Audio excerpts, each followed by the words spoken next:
everybody, and welcome to another episode of Grace Committed Chats, brought to you by Grace Committed Church here in Philadelphia. I am your host, Caleb Watt, here with a very special guest, Joey Zia. Joey, how are you doing today? Not too bad. Probably can't say this, but I just got from work, so it's the middle of my work day. But that's how we do it. You're a working man. You're a working man. True. But yes, so we're gonna be interviewing you today, Joey, and we're gonna hear a little bit about your story. But I think where I wanted to start is because you're like kind of like me, where like everyone else has like a clearly defined role, but nobody actually knows what you do. You're one person. Same. You know? So like how would you to start like describe your role here at GCC? Yeah, so that's actually a funny thing to say because I find it humorous to when people are like also confused as to what I do, and they're like, "Are you staff? Or are you not staff?" But just to give an overall picture of what I do, I'm considered a lay staff member. So that means I work full time a 9-to-5 job, but just kind of like on my own free time, I just help out with the church at a staff level, and so that means like being able to minister, but also shepherd people, and so there's like an authority that comes with it. And I just want to say for the record, I'm actually really grateful for the opportunity because I feel like that's actually really rare to be like, oh, I'm a lay member of church staff, but also operate off of like a staff authority. And so for those that know my story, like I'm just in the season of discernment and seeking clarity over just even my calling in life and just seeing what next steps I need to take. But functionally, I support the discipleship training ministry at GCC. So I lead class. It's pretty much a weekly with breaks here and there, but teach on kind of like, if people are in the theological camps, but spiritual formation of sorts, spiritual disciplines of like, what does it look like to be a Christian? What does it look like to be a disciple? I don't know if you remember, but there's the first few meetings, people were like, is this like learning how to make disciples? No, I mean, kind of, but it's more about like, what does it look like to be a disciple? Other than that, I also lead worship team. And so just helping out there with both Mish and Yegi. So us three lead worship ministry all together. We lead every Sunday, not every Sunday, but just a few Sundays here and there. And I also do a bunch of miscellaneous IT stuff for GCC as well. A lot of behind the scenes, but we don't have to talk about that one. Somehow he's the IT man. I'm right? The IT man. That's right. I love the job. Much to your chagrin, yeah. But okay, so then like you said, for those who know your story, I guess we will soon all know your story, Joey, to some extent. But yeah, I don't know where you want to start with your story, or like how you came to be so involved with GCC. But like maybe like college or like even before. But sure. Like yeah, just like what's your background, Joey? What's your story? So it's pretty much what you're asking is what's my tesestony. Yeah, I like it. All right, cool. It would be a little bit covert with it. Oh yeah. I got you. It's okay. I got you. Yeah, I guess it starts with my childhood. I grew up in like a Christian family. I was baptized actually as a baby in the Catholic church. So my dad is Catholic and my mom is Protestant. She goes to a church called Evangelical Formosan Church, which is, they say they're evangelical, but when you like look under the curtain, it's pretty much like a pseudo-Baptist church. And so I grew up in this Taiwanese church. I didn't grow up in the Catholic church. It's a little complicated, but with any Taiwanese, Chinese immigrant church, there's always a lot of problems that occur. And so one of the biggest gripes that I have, in which I went through, is the youth program was extremely unsupported and unfunded. So a lot of our teachers, a lot of our shepherd, if you would say, were lay volunteers to help out our church, our youth program. So I grew up in this church, but I would say that I just went because my friends were there and I got to hang out with them. After every Sunday service, we would go to the gym and play basketball and play all kinds of different things. But growing up, I would say I was an extremely nominal Christian. And not to blame my parents either, but they also didn't really know how to spiritually grow me as a Christian either. So I, coming into college right during high school, I actually was like, I don't really want to be a Christian. I felt like it was such a waste of time. But as I was applying for colleges, Maybe this is too much information, but No such thing, Joey. No such thing. No All such right. thing. Well, here we go. We love it. We love it here. In Maryland, everyone went to University of Maryland College Park, and so I found out that like all of my friends, literally like everyone that I knew, was gonna go to College Park. I got in with a little bit of caveat, but I also got into Drexel. And I remember visiting Drexel one time with my mom, and she was just like, I wouldn't ascribe her to be like a spiritual woman, but she is very, for some reason, spiritual. And I remember this. My mom would say this is not the case, but we were walking around Drexel campus, and she was like, I feel like you should just go here. She says it's because of the co-op program, but I'm like, I don't remember you saying that when we were walking around. But around that time, I really didn't want to go to Philadelphia. I grew up in like Howard County, Maryland, which is like, if you guys don't know, it's like the third richest county in all of the United States. It's like the highest average family income in all of the United States. It's like more than Orange County, more than actually not Fairfax, but anyways, I grew up in a really posh area, and I was, I wasn't rich, my family wasn't rich. We were like, we were poor, like in relativity to everyone else in that county. But the lifestyle that I lived was like extremely wealthy, very clean, and so in thinking about going to a major city like Philadelphia, I was like. One of the people, my friends in high school, were like, bro, you're gonna get shot. You're gonna die. And I'm like, dang, I guess that's possible, given it's Philly. And so I was really reluctant to go to Philly. All of my friends were gonna go to College Park, so I just knew I was gonna be in a city that I didn't really know anybody. It just was unfamiliar. And I decided to go to Drexel, and I remember my first week, I was like, I'm just going to try a church out and then be like, Mom, Dad, I give it my best shot, and it ain't it. I'm just going to move on. And so I was determined to do that. And I remember my first week, there's some people in our church that remember this story, but I remember messaging someone who's like, bro, I have no friends. Can I meet some people? I was like one of those closet gamers. I was playing games all the time. And I messaged this person, and I was like, hey, can I meet some people? And then I met these people, and they're actually like, they're still like my homeboys, like even to this day, like we chat still. But these were people that I met, we hung out with a lot. And then one day they were just like, hey, Joey, you Christian? I was like, shoot. These were the wrong people to make friends with. And so we ended up checking out GCC. And immediately when I walked in, I remember distinctly thinking, am I in a cult?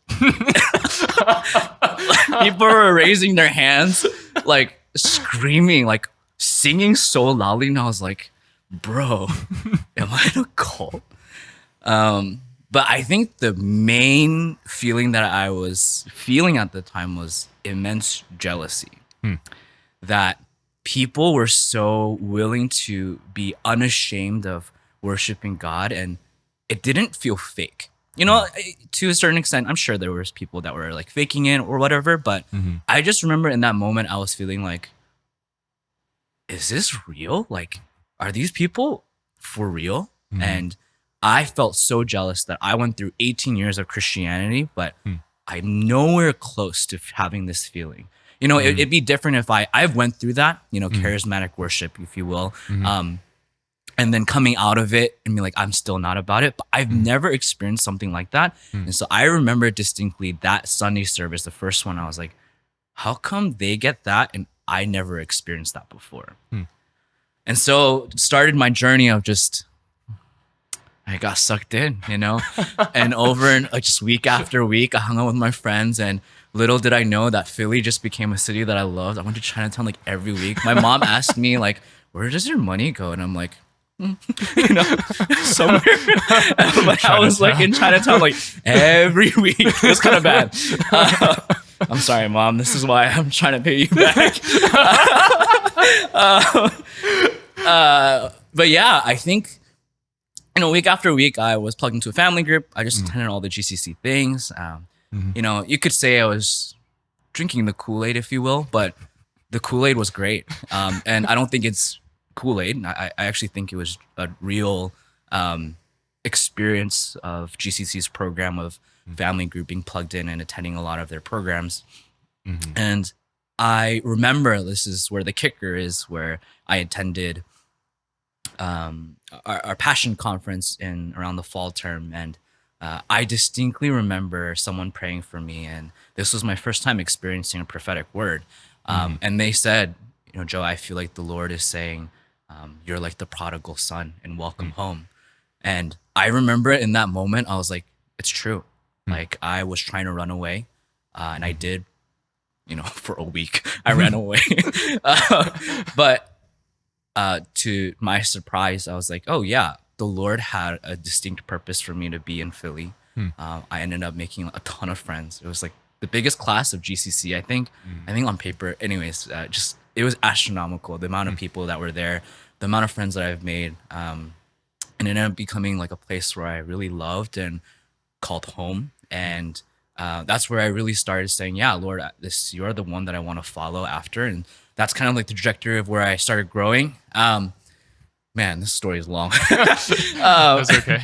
And then we're here for it, Joey. We're here for it. All right, cool. I guess this is why it's a pod chat. Chat and not a cast. Yeah, right. So when I started getting more involved at GCC, attending helpers training, which is now today discipleship training, started serving in family group. But I really felt my calling more concretely in a conference called Urbana, which is a missions conference hosted by InterVarsity. And I distinctly remember David Platt, famous speaker, real radical, said these famous words that to this day I hold really true to my heart. It's, I can't help but feel like we're manufacturing hearts for missions, but forgoing a heart for Christ. And I can't help but feel like that was exactly me, that we're in Christianity in America. It's like we're manufacturing hearts to be a Christian, but forgoing a relationship and a real heart for Christ. And I felt like that is exactly where my heart goes to, that that was my experience as a Christian American, that it was just so lackluster, so empty. We've been told of what it looks like to be a Christian, but never told of like what it looks like to have hand in hand spiritual disciplines and a relationship with Jesus. And to me, that's like where my calling started. I shared with Pastor Young, and he walked with me for a bit, suggested I worked in industry for a few years, and I happily obliged.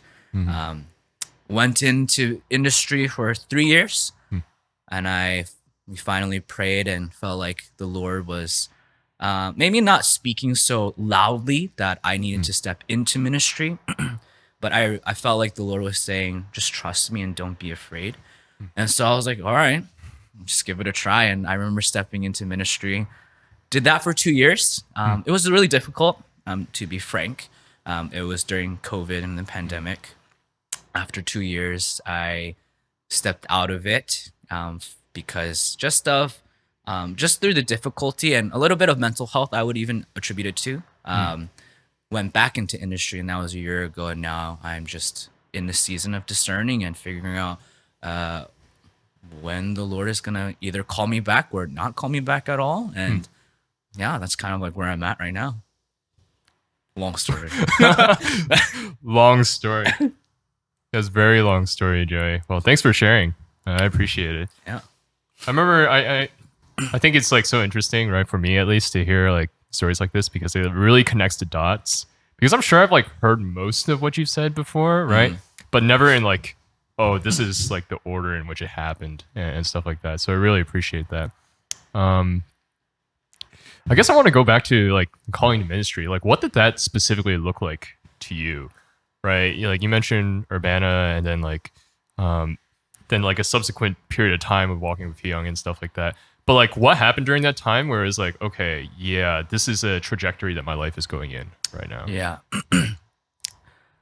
I've always operated off of, I forget what it's called. There's a there's always a term for stuff, and I'm not great with remembering terms, but it's always like discernment from the Lord, your own personal convictions, the people around you, and the fruit that you bear. And so I think I was operating off of those four.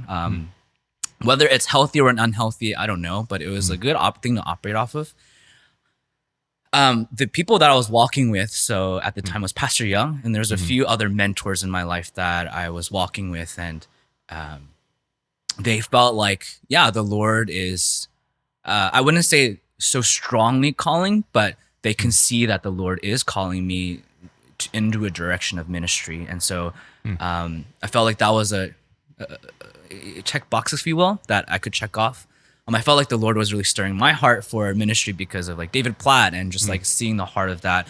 I was really involved in college ministry at the time. And, you know, to a certain extent, I could say that my mentors and Pastor Young, they could see there was fruit that was being, you know, birthed through like the ministry that I was a part of. And they could see that, man, saying gifted is so weird, but sure, you know, for lack of a better word, gifted. And so from there, I think what we were discerning was the Lord's calling. And I felt like maybe this was a mistake to do, but I don't think so. But, you know, some people might. I felt like the Lord wasn't giving me like such a yes or no answer. It was like just do something and trust me. And so I was like, all right, I'll do it. And so some people actually have always asked me, Joey, was that a mistake since you left ministry after 2 years? And I can confidently tell you, no, it wasn't a mistake. I really believe, for lack of a better word, to failing or taking the step back was still the Lord's intentional, very, what's the word? Oh my gosh, predestined path for me to take in order for me to learn and to discern better of what the Lord has for me. And so actually I feel like in this current season that I'm in, I actually needed to go through that. And so that was kind of like the discernment process that I've gone through. So then what was like the 2 years of ministry like for you? Right. Oh man. Yeah. Like diving a little bit deeper in, right? Like how was it challenging? What sort of fruits did you see? And then like, I guess even like now taking a step back, because it's not like you've completely left ministry, right? You're still like lay staff. So it's like, how is this different for you, right? Maybe in a practical, but then also like a more, in like, a growth sort of way as well. I would say that in those 2 years, it was really hard. Like it was, to be fair, I was in a really weird spot, and no one could tell at the time. I didn't even tell. I was really cynical. I don't even know if that would be the right word either, but I was just on edge all the time. And I would have really attributed it to a lot of my anxiety. And so a lot of ministry that I was doing, I did it alone. And I was in mainline at the time, and it was just the mainline staff was just me and Pastor Young. And he had his own things to take care of for the congregation as a whole. And so a lot of the support that I was looking for or expecting wasn't there. And so, but to be fair, I think that feeling of disappointment exploded in my heart, and I was really upset. And this started like this spiral of like, man, this is like deep anxiety stuff. But I was like, my brain went to like, does Pyong like hate me?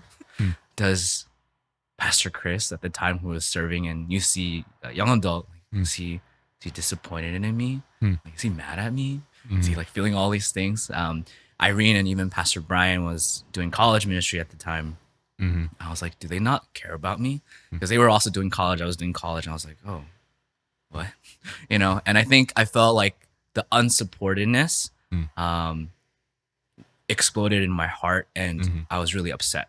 I didn't know it at the time, but man, I hope I'm answering your question. Oh no, you're totally answering my question. Yeah, that kind of became a season of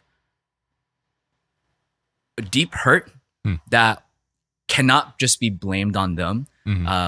I allow these thoughts of anxiety spiral out of control, and ended up being like a really hard season, a hard 2 years. And then, like, I think the Lord's grace was there too.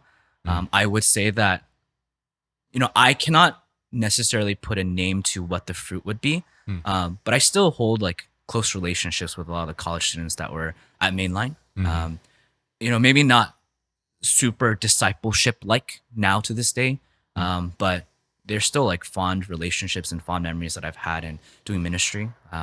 Also, some of the people that were on my team, I guess now Pastor Eddie, who's a youth pastor at Mainline now, and Shanna, who's also a member at Mainline. They were like really close members or teammates of mine that I could really call friends to walk with in the season. And so after that, I came back to UC, did also college ministry. That was interesting because I only did that for 4 months, and then I transitioned to worship team to support that ministry.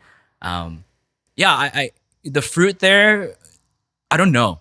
I know, and I think I trust the Lord, and I don't think there was, anything bad that happened, but definitely my heart was being worked on, and I think that's where a lot of the fruit that was unseen is bearing fruit now. But yeah.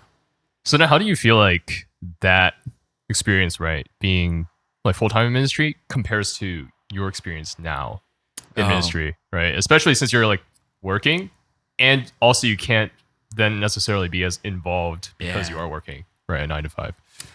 Yeah. People, I always talk about therapy and stuff, but one of the things I learned in therapy was that I need boundaries. Given that I was in that kind of season where I was cynical, I was anxious and really self-conscious or insecure, you would say, all these different things. It was because there was a lack of boundary for my mental health to isolate ministry and work. One of the things that oftentimes full-time ministry people talk about is that you never know what's work and what's church, you would go to like Friday Night Live and you'd be like, is this work? And you're like worshiping and you're like, is this work or is this worship? And then you're like, oh, but I'm going to pray on my own time, like on my daily devotional, and you're praying for your ministry. Like, is this work or is this ministry? Is this work or is this like my prayer devotional? Like it gets confusing. And so I started to realize that the lack of boundaries, which is not the idea of lack of boundaries isn't necessarily the unhealthy thing, but because of my unhealthy mental health, those lack of boundaries made my spiritual health, my mental health a lot worse. And so what ended up happening was, because of those lack of boundaries, I wasn't able to navigate my spiritual and mental health well. But now that I'm in this season of, again, like really a privilege, I want to stress this. It's really been a privilege to have this opportunity to still be in ministry, like one foot in the door and one foot out, which has been really good for me. And I want to thank Pastor Doug and GCC for giving me the opportunity. But having this boundary has been actually really helpful for me, where I can start to navigate in a healthy way. Like, okay, this is 9 to 5 work. And I can really focus and hone in on the work that I'm doing here. But now I can work on my mental health, going to therapy, my devotional, and not consider it as like, oh, this is my work time. But then also do ministry outside of it, meeting up with people, doing discipleship training, doing worship team, all these different things like, oh, these are all separated. And I can really start navigating and sifting through and organizing my thoughts to like managing my anxiety. And so I would say like, that's one of the biggest differences is the boundaries of sorts, so that I can navigate it a lot better, like my current season. So then to like kind of like wrap up the saga of you in ministry, right? Yeah. It's like, what does discerning now look like for you, right? A great question. Oh my gosh. I would love to, attribute my season to being like Jonah. Though it's very like not 1-on-1, okay? Nineveh is not ministry, okay? Just for the record. I'm not actively disobeying. But I think like one of the things that I currently am navigating through is okay, you can cut this out if you want, but We're leaving it in because you said that. like people in ministry have often like commented, or even people like who know about ministry have commented, and the first question they ask is like, was this a mistake? And that like sends my anxiety through the roof. And for the record, people can still keep asking me that. It's great. It's helping me because that helps me manage my anxiety and be like, hey, it's not that. And so my answer is always, no, it wasn't a mistake. I believe and firmly believe I needed to go through that. I needed to go through 2 years of ministry and fail and come out of it because that's helping me realize that I need to sift through my insecurity and believe in what the Lord is calling me to do. And so now that I'm here, my discernment looks like, one, I have to manage my anxiety, which for those who can identify with anxiety, I call it the toilet bowl brain, which is like you have a thought that goes in and you just spiral and you're like, help, get me out of here. And you're just like thinking all these different things. But managing anxiety is like, I have to take that thought and pull it out of the toilet bowl. Because if I don't do that, I'm just going to spiral out of control. And then lies creep in about like, you're not good enough. You're not loved. You're not valued. You're just unable. And I think those are lies that the enemy has been putting in my heart. And I know that many people who ask me, was that a mistake? That's not their intention. They're just asking and figuring out like, what is this season? And just like you're asking too. And so these 2 years, after coming out of it and being in this season now, discernment looks like, what is the Lord telling me? What is the Lord affirming me in? And where can I find security in my identity? Just stepping slowly back into ministry. And when I say ministry, it's not necessarily going into full-time ministry. I'm still discerning like, what does ministry look like? For the record, I feel like it's still the direction of going into full-time ministry. But the Lord can change anything. And so the reason why I bring up Jonah is because right now I feel like I'm in the fish. Not necessarily disobeying, not necessarily because I'm running away from full-time ministry, but because I think in order for Jonah to go to Nineveh, he needed to be in the fish. And maybe I'm taking it slightly out of context, but I believe in the providence of the Lord. I believe in his predestined plan for anyone. And if it means being in the fish, then it means being in the fish. And so for me, discernment's like, is my goal full-time ministry? I don't know. I think I just want to trust in the Lord in the season is right now, just wherever the Lord is taking me, whatever doors that open for me is discernment. And I think for me in this current season of what I'm learning is I just have to be faithful to what the Lord is calling me to do right now in the present moment and not necessarily think about my future or even my past and just being like, this is how the Lord brought me here. Let's be faithful to what he's called me to do in the present moment. Dang, thanks for sharing, Joey. Yeah. I appreciate that. Yeah, you can write your song of praise in the fish as well. Oh, yeah, boy. I love that song. New single coming out soon, right? Oh, yeah. Yeah, Being totally. in the fish. Yeah. But yeah, going back to like parts of your story, right? To me, it sounds like, I guess also because this is like one of the things that you're pretty involved in now, right? Discipleship feels like it's a big part of your story, right? It's almost like I could almost encapsulate the thought of like not manufacturing Christians, but like people with a relationship with Jesus, right? It's like making real disciples, true disciples, right? So what is discipleship to you, right? And what does that look like in a church community? I love this question. So ready. So ready. I think first and foremost, there is not one person, one discipler that needs to be in charge of like a church's discipleship program. We are all called to be disciples. And But I think what we're coming out of is the COVID season, and nobody. That's a bold statement, but we're confused as to what it looks like to be a disciple. For me, like, discipleship needs to come from a heart of knowing first what it looks like to even be a disciple. And so that's the heart of discipleship training, that we first need to know what it looks like to be a disciple. And for me, it means like, yeah, you're very Christian jargon. Like, you need to be somewhat a person of prayer, a person that's in the Word of God, so a person that knows the fruit of fasting. You know, and people say, oh, that's a daunting task. Like, you have to do all of these things. No, I don't think it's necessarily like having to do all these things, but it's at least you know the value of it. And like, there is a hunger and thirst for it. We're not called to be perfect disciples. We're called to just be disciples. And even if it means like, oh, I'll pray 30 seconds as I'm walking to work, or 30 seconds as I'm walking to the kitchen. I don't know. But because you're like, I need the Lord, and that's why I'm praying. Or like, I'm spending 10 seconds and just, 10 seconds, that's wild.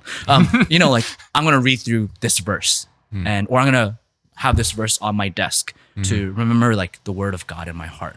I think for me, like, that is the bare minimum of sorts, you know, if you will. Just the lack of word choice, but to know the value of what it's like to be a disciple, of understanding this is like a primary thing in my life. I might not be perfect at doing it, but this is what it looks like to be a disciple. I'm not perfect. There are definitely days where it's like I'm swamped. I'm like, Lord, I didn't read your word. And then people are like, I'm going to get smited. No, I'm not. I'm still learning of what it looks like to be a good disciple. You know, good is such a strong word too, you know. But I think for me, the heart of discipleship is first knowing what it's like to be a disciple and being like, hey, follow me as I'm trying my best to follow Christ, as Paul would say. You know, this is how I'm doing my best to follow Jesus. And I hope you can follow along with me. And let me just point you in a direction. I do really disagree with discipleship where it's like, hey, like, come to where I'm at. Look at me and how good I am. I really disagree with that. I think discipleship is, hey, let me walk alongside you and walk together in this process to be a disciple of Jesus. And that's kind of like where the heart of discipleship, a lot of my discipleship is, maybe one-on-one or just even discipleship training as a program or class. So do you see like a difference in how discipleship is carried out in, like, let's say like a community setting versus like a one-on-one sort of setting? Right? Because like how, like, what you're saying sounds like it's like very doable, like in a one-on-one sort of way. But then there's also like this aspect of like, as a body, we build each other up. Right? We're making disciples together, right? So how does that happen in like a corporate sort of like, environment? Yeah, I'm definitely still learning what that looks like. By no means is it like a concrete belief that I have, but I really believe it's, like you say, it's a community, and we all need to be on board for one-on-one discipleship. I really think like in an ideal world, discipleship should not be taught in a class. It should just be like fostered in many one-on-one relationships. And it doesn't have to be one-on-one. It can be like one-on multiple, right? Like maybe not in a class setting, but just an intimate group. And I that's why where I like really believe, and I started to move away from a class like discipleship training, but more like, hey, let's like walk together. Like, let's do this together, because it shouldn't be something that I'm teaching per se, but it's like, hey, let's walk together in this. Let me share about my struggles. Let's like walk together, and this is how the direction of we want to go towards, and not you should go towards. And so I really believe discipleship in a community setting, it's like on the individual of every single person in the community that needs to do discipleship and needs to foster this heart of discipleship. We're all called to be disciples, not just one person teaching a class on discipleship. Yeah, I like that response, Joey. It's like, it sounds like it's very, there's a greater heart of humility behind that too, right? In the role of we'll say discipler, right? Just because that's a conventional term, right? It's like you're not perfect, and as you say, you're not calling people to come to where you're at, but it's a moving together. So I like that thought. Nice. I like the thought, Joey. Thanks, man. Continuing on the topic of discipleship, I also know that one of your favorite passages is the rich young ruler, right? It is. One of my favorites. How's that play into your conception of like discipleship, right? And I think for me, it's like, yes, talking about like discipleship and like doing the spiritual disciplines and like stuff like that. The question quickly becomes, how do I do this while fostering a true heart for Christ, right? So I don't know if that necessarily relates to the rich young ruler the way that you want it related to rich young ruler, but like Sure. I feel like in the past when you've talked about it off camera, it has. Yeah. So it's like, how do you see the dual aspect of disciplines, but then also developing a heart for Christ, right? Like work together. Yeah. This might be a hot take where, again, I just want to, for Only the hot record, takes. Hot takes. I'm lay staff. I've only went through 1 year of seminary. So, if I get canceled for this exhortation of this passage, don't kill me. And for the record, I'm just a pleb, Yeah, I think when I read that passage, it goes like this. It's, good teacher, what must I do to have eternal life? And Jesus responds with, who else can be good but God alone? And then he lists out the 10 commandments. And, I don't want to overlook the 10 commandments either. That's really important in terms of exhortation too. But I think for me, my heart really focused on Jesus's first response, which is who else can be good but God alone? Some people may say I'm looking too much into this part, but the rich young ruler responds with, okay, teacher, I've done all of this. And so he removes the word good. For me, man, that's like exactly where a lot of Christian Americans are. It's that we forget and overlook the idea that God is so good. And that good that's why I say it's such a loaded term, where you aren't going to be able to sell all your possessions, give to the poor, and follow Jesus if you don't know that Jesus is good. And so for me, discipleship first also needs to come from a place that Jesus is good, that you need to understand that Jesus is worth following after, that Jesus is your all in all, that he's like your one and only. He's your audience of one. He is your Jesus. And I think for me, like some people might say, man, that's all touchy, feely, goody, like in your heart. But I'm like, you need to start there sometimes, For some people, and I would say maybe not rare cases and that's why where the passage, I would say like I can bend a little bit where, sometimes you just need to fake it till you make it and do those things, sell the possessions in order for you to see that Jesus is good. But I think we're such a day and age for like the millennial Gen Z that I think we need to start from there. Like we're not going to act out of our volition unless we see that it's worth it. And so, for the rich young ruler, the reason why he couldn't do it, in my personal opinion, is because he didn't see that Jesus was worth it. He didn't see Jesus as good, which is who else can be good but God alone. And if God is good, then Jesus is also good because he is Lord, he is God, he is our Savior. And so the reason why I believe a lot of people are unable to go through with things or do spiritual disciplines or be the Christian, if you will, is because they don't see that Jesus is good. And so I actually think, to go back a little bit, discipleship starts with, hey, let's walk together to see that Jesus is worth it, that Jesus is someone that I want to follow after, so that I will respond with devotionals, with prayer, with word of God, with worship, with fasting, that kind of thing. Oh, that's interesting that you frame it in such a way, right? Where it's like, I almost expected you to say, let's see that Jesus is good, so then we do the disciplines. But instead you said, like, let's do the disciplines so that we can discover that Jesus is good together, right? Because that to me is like such an interesting like way of framing it, because I don't know. I feel like it's definitely like a both and sort of response. Absolutely. Right. Yeah. Like the only reason why you would even want to start a little bit of the disciplines is because there's some conception of like, oh, maybe Jesus is good. Yeah. And then doing the disciplines as a means through which tasting and seeing, right, sure. is like, yeah, maybe like the practical application of that. And then it's like, it becomes like a cycle in which Right. right. I don't know.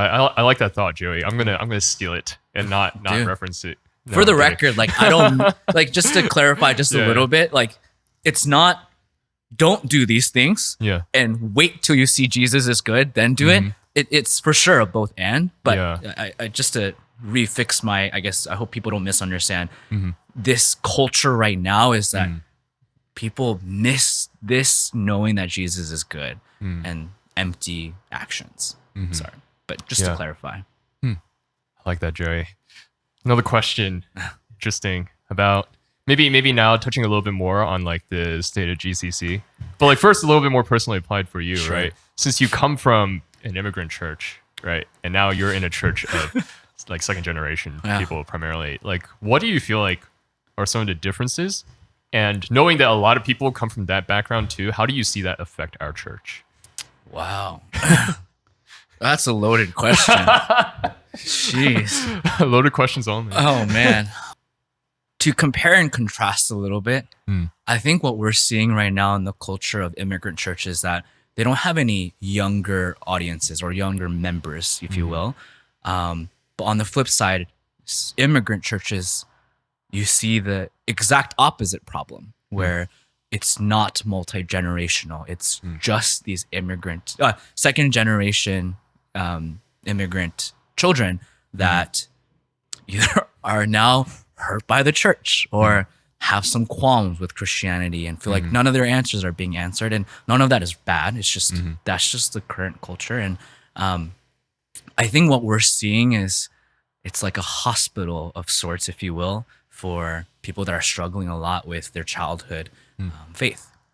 Now, I don't want to isolate out the second generation immigrant non-Christian who are coming into faith now, but I think if we're talking about immigrant churches, it's mostly about those that have experienced Christianity since childhood. I do think that our church is very much a second generation immigrant church, and what we're seeing now is just a lot of people being hurt by the church, being going through deconstruction, if you will, for just to put a label on something, and that's like great. And I think what's happening is there are I might be ranting, but there are there are some people that are from the immigrant churches who have a heart for these second generation immigrant churches.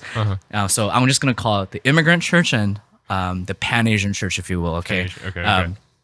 This Pan-Asian church is taking this culture and really trying to have a heart for these people, but then you're seeing this culture being blended together, and they're getting hurt.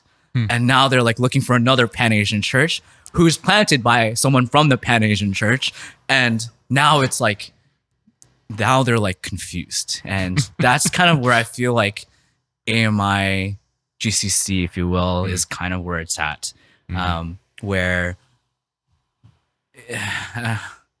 we're at a stage where people are either confused, lack of knowledge, lack of training, lack of spiritual guidance of like, really, what does it look like to be a disciple?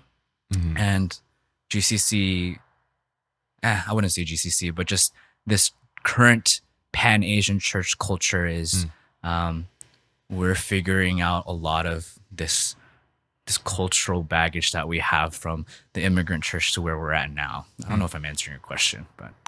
Well, I think it does. So then I guess the natural follow-up is like, again, asking this because it's like a part of your story, right? Like how do we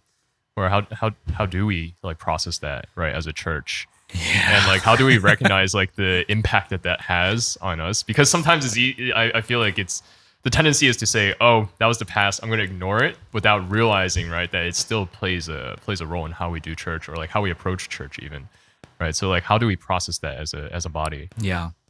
I gave a talk a few months now ago on deconstruction, and the phrase Derrida.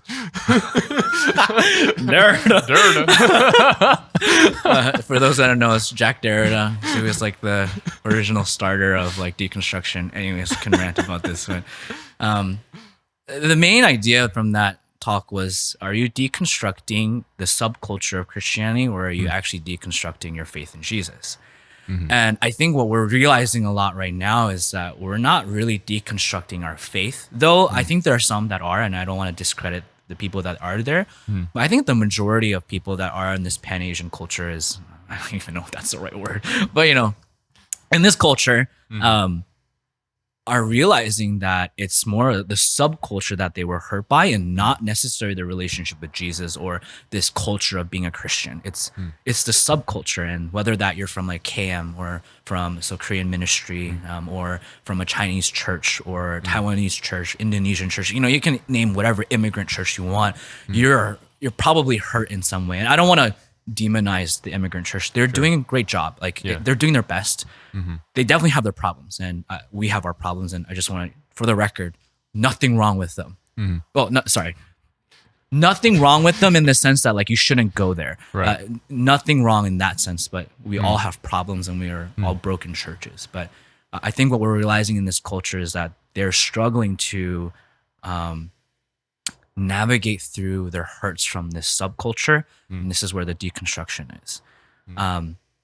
But at the same time, I think where the immigrant church really suffered a lot was the investment into the youth, the next generation, and where I think what we're learning a lot right now in this Pan-Asian church is we're realizing that the congregation that we're with right now is not just the next generation too. They are the next generation, but we are like the current generation. And I think the youth and the children is also, you can say next generation, but it's also this generation too. I think to say the next generation is like not yet, but will. And I think that's a little unfair, and we're learning that. So we're seeing like an investment into children's ministry, into youth ministry, into college ministry. That is not the next generation; it's this generation. And so where the immigrant church lacked was the investment into it.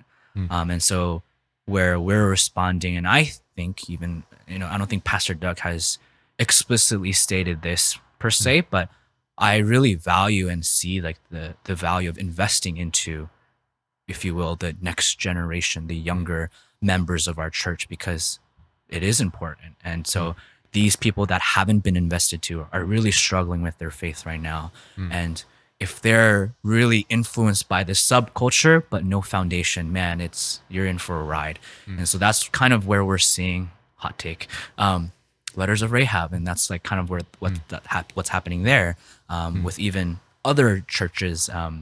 For those that don't know, it's like a certain Pan-Asian church that was really on fire for Jesus, and I think they have a lot of good heart, but execution was slightly toxic or not healthy for members that don't have a good foundation. And I have multiple opinions on it, but I don't think it's necessarily appropriate to say out loud. But. So on that note, Joey, what sort of season do you feel like GCC is in right now? And where do you feel like we're like currently headed? Yeah, as a church.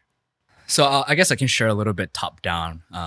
Top down is not even the best way to describe it.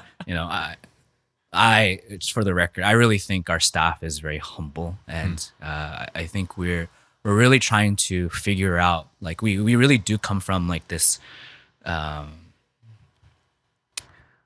shots fired KM like culture where it's like top down, very much hierarchical, and I think we're learning that might not be the healthiest. And so I don't want to say top down, but for a term to use, top down, I think our church is learning a lot of what it's like to we're still figuring it out. We're still figuring out how to navigate through this season with GCC, especially with this culture, with the millennial who's getting older, and then the Gen Z that are coming in from recent undergrad to recent grads. And so we're still figuring it out, and it's interesting being a millennial on staff with a bunch of millennials to disciple and shepherd Gen Zers, because there is a slight disconnect, if you will. Not enough, a lot, but like enough to be like, oh, it's like we're figuring it out.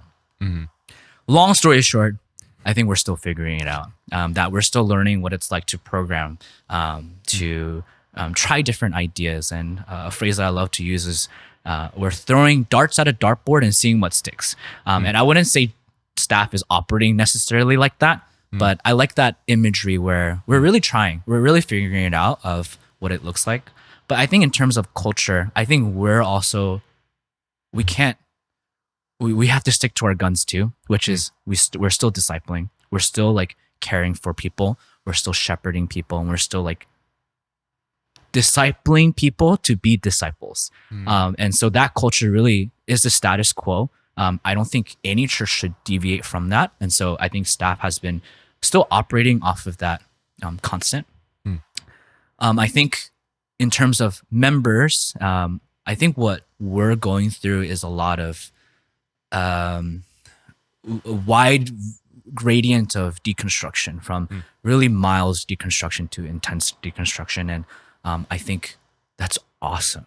That's great. Like, we're figuring it out. Like, we're trying to learn together of what does it really look like to be lovers of Jesus? What does it really look like to be disciples of Jesus? And that's awesome. And I think where maybe the Immigrant Church, they didn't have the resource to answer those questions, or did they invest into it, or it was slightly toxic, where like, how can you dare ask those questions? But I think we're in a church where, hey, like, we welcome those questions. And I think a lot of our staff is really open to asking those questions and really unpacking those together. Sometimes it's hard to navigate through if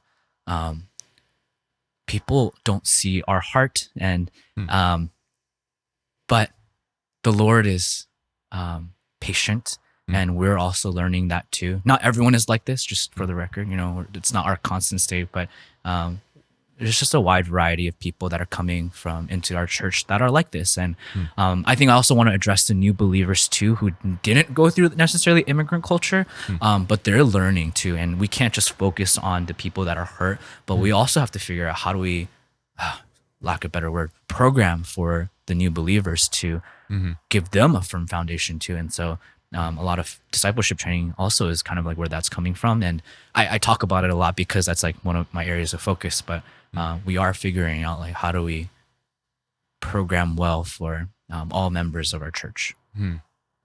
So what do you feel like, to like wrap up our conversation, what do you feel like is like a word of encouragement or exhortation that you would give to our church? I don't know.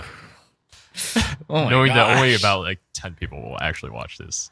I'm kidding. I'm nah, kidding. bro, you better cut that. Dude, your interview is going viral. Oh, actually. is it though? Man, exhortation for yeah, I think I would just share about Jonah. Like, it's okay to not be okay. And embrace the unknown, embrace the difficulties, embrace hardships, embrace it, because when you come out of it, you'll see that it's something very valuable, something very great. I have to quote it because now I'm thinking about it. I shared it at the Deconstruction, but it's by Paul David Tripp. He says, "You and I can rest in the middle of deep and personal mysteries. We can press on when little around us makes sense. There is reason in the mystery and order in the chaos. Behind it all stands the one in control of it all." It's in the book called Instrument in the Redeemer's Hand by Paul David Tripp. I love that quote a lot because I think that's like where the season that I'm in.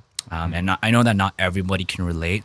But for those that like are in this season of chaos and unknown and disorder, like, embrace it. Trust that there is a providence from the Lord, that he stands behind it all. And it's okay to be in this space, and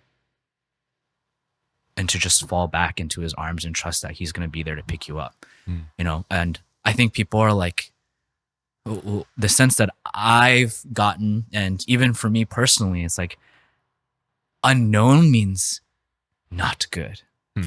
Unknown for me, I'm like, man, I'm learning more and more. Unknown and hardship, that's good. Like, because you'll learn that the one that stands behind it all is Jesus.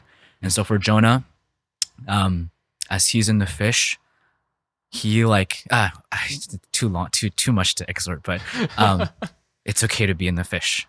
Like that's part of God's plan. It's okay to be confused. Even in the fish, he doesn't learn it all. Like he yeah, I can't. You can cut this part out. But, yeah. Read it for yourself, right? Yeah, read it for yourself. Just know that in chapter 2, his song of praise is not really that good, and it's okay. And the Lord corrects him and he teaches him. Does the Lord give up on him because he sang a wrong song? No. Like he still brought him out. He still made him go to Nineveh. He still did it. At the end, like his heart was hardened, but that's a lesson that we learn, that like we can learn something out of hardship. And so again, Jonah is not one-on-one, but yeah, I do think we need to embrace the unknown and be more okay with it. What's not good, I also want to follow up, is staying there. You have to be open to knowing that God stands behind it all and that there is going to be a progression. And if progression means to go downward, that's okay. But you have to climb yourself up too. You know, you can't just stay there and be like, well, that's it. That's where I'm at. Got to deal with it. No, like fight. Like fight the good fight. Embrace the unknown does not mean to surrender to it. Embracing the unknown means being okay with it and fighting. I like that, Joey. Thanks. Hey, thanks for sharing, dude. Yeah, of course. I really appreciate it. I'm going to do one fun question. Oh, Lord, have mercy. This will be what you're really going to get canceled for, Joey. What is your hottest take on food? Oh gosh. My hottest take on food. For people who don't know, Joey is very opinionated about food. My hottest take on food. Oh, okay. I have one. I think when people say that they love food, and they say this food is good, is more about texture and not taste. That's my hot take, because people love crunchy things. And so if you make a healthy crunchy thing and it tastes good, the taste is actually a secondary, but the crunch and the texture is primary. So a hot take on food is that I think right now the culture is texture and not necessarily does it taste good. And so I don't know, it's such a weird hot take, but that's my hot take. that wasn't like a hot take on like a specific food. That was like a philosophical like breakdown. Sure. I mean, the hot take is that people aren't actually like when they say I love food, like their judgment on food, I think is wrong. It shouldn't be just about texture should not be primary. It should actually be about taste and the combination of it. Texture is actually secondary. That's my hot take, and people don't know what they're talking about. And I'll probably get canceled, but who knows? That's my hot take. Also, weird hot take. What a chef you are, Joey. Maybe we should like re-ask the question and give an actual like I don't know, something else. Yeah, something about like specific food. Yeah, specific food. Like Chick-fil-A is trash. No, just kidding. I'm just kidding. Is that an actual? No, that's not. Okay. Okay, actual take on food. All right. We'll do another one if you want. You can choose at the end. No, that was a philosophical take on food. Oh, I see. Okay. Now it's an actual take on food. Actually, hot take on food.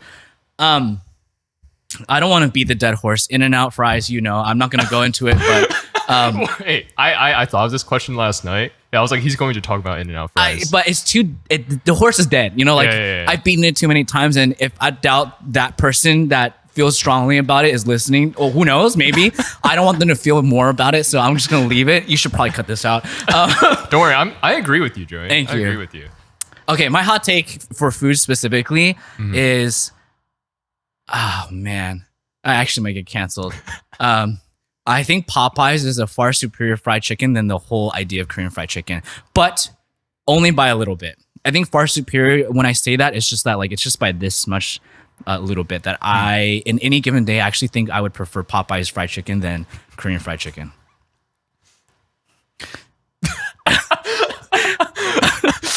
Crucify me. Stone me. I no words, but thank you, Joey, for Oh shoot. yeah. Thanks for sharing your spicy takes, and for sharing a lot more than just your spicy takes, like course. also Anytime. where you've been and just your journey through GCC and like some thoughts on discipleship in our church as a whole. Absolutely. Very edifying for me. I'm sure it will be for many who listen. So, you have been listening to and watching Grace Covenant Chats, brought to you by Grace Covenant Church here in Philadelphia. If you're new here, go check us out at philly.gracecovenant.net and join us on Sundays. I don't know where we're going to be at anymore. Somewhere. I think it should be what is it? Bodek one more time. But by the time this episode comes out, Oh, then yeah. That's pray for us. Yeah, pray for us and check out our Instagram to be up to date. And we will see you next time.